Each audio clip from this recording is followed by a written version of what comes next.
Je crois qu'on peut dire aujourd'hui que ce gouvernement est dangereux pour la démocratie. Il l'a prouvé de maintes fois, que ce soit dans la gestion calamiteuse des manifestations des Gilets jaunes, avec une violence d'État qui n'était jamais atteinte jusqu'à présent, au moins au XXIe siècle. Et puis là, on le voit avec cette façon de gérer cette crise en état d'urgence sanitaire permanent, c'est-à-dire qu'on met entre parenthèses la démocratie, volontairement, avec en plus des contre-pouvoirs qui sont soit méprisés, soit qui s'allongent devant le gouvernement, le Conseil d'État, Conseil constitutionnel, qui ne trouve rien à redire, de dire que finalement c'est normal que le président décide de tout seul en Conseil de défense, sous le sceau du secret défense, sans consulter les représentants du peuple, en ayant une politique sanitaire qui n'a plus rien de sanitaire. Parce qu'il faut dire aujourd'hui, si le pass sanitaire avait une raison d'être, c'était, et d'ailleurs M. Begarnad l'avait dit, pour vacciner les Français. C'est fait, on a atteint un taux de vaccination un des plus forts d'Europe.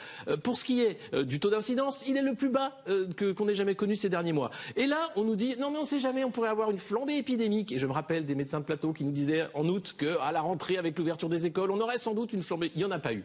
Donc pourquoi on continue avec ce pass sanitaire? Pourquoi on a là des amendes de 75 000 € et des peines de prison de 5 ans, alors que M. Benalla, qui a utilisé des passeports diplomatiques et qui a menti devant une commission d'enquête parlementaire, lui a eu 500 € d'amende. On est où? On n'est plus en France, clairement. On n'est plus en démocratie française. On n'est plus en République française. La liberté, elle n'est plus là. L'égalité, elle n'est plus là. Entre vaccinés et non vaccinés, ceux qui ont le pass, ceux qui ne l'ont pas. Et la fraternité, n'en parlons pas.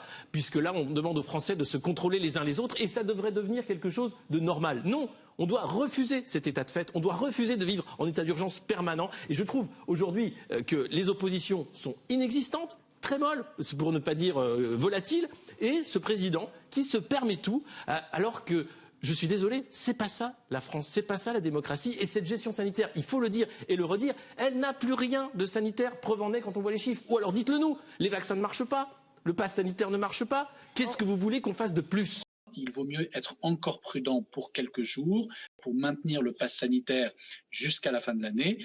D'ici la fin de l'année, eh bien, on sera plus serein pour peut-être retirer le pass sanitaire. Aujourd'hui, le pass sanitaire est entré dans les mœurs. On va dire, il n'empêche pas une reprise quasi normale de la vie sociale et économique. Pourquoi s'en passer? Première chose, ce pass sanitaire ne doit surtout pas rentrer dans les mœurs, bien au contraire. Ça voudrait dire qu'on quitte clairement la démocratie libérale. On est en train d'entrer dans un régime où les mouvements sont contrôlés, où l'autorité d'aller dans un lieu ou un autre est contrôlée. Rappelez-vous les paroles du président de la République qui disait « Jamais le pass sanitaire ne sera utilisé pour les activités du quotidien ». Maintenant, on en est à « Le pass sanitaire, c'est jusqu'en juillet 2022 ». Et ça passe normalement, comme si c'était normal. Non, surtout pas. C'est s'habituer à ce genre de mesures liberticides qui fait qu'on va quitter les rives de la démocratie pour de bon. En fait, aujourd'hui, on a l'impression que le pass sanitaire est là pour pousser ceux qui ont eu 2 doses à avoir la 3e parce qu'il y en a certains qui ne souhaitent pas avoir la 3e. Et donc, on se dit, on va faire comme en Israël. Le pass sanitaire, c'est seulement 6 mois si vous avez que 2 doses. Et puis après, il y aura les mises à jour, chaque année sans doute, puisque les labos sont partis sur une base annuelle, un peu comme le vaccin de la grippe. Donc c'est quoi? C'est un pass sanitaire à vie qu'on nous propose si on rentre dans ce jeu. Et c'est bien pour ça que je suis absolument contre ce principe de pass sanitaire, parce qu'on est en train de changer de monde.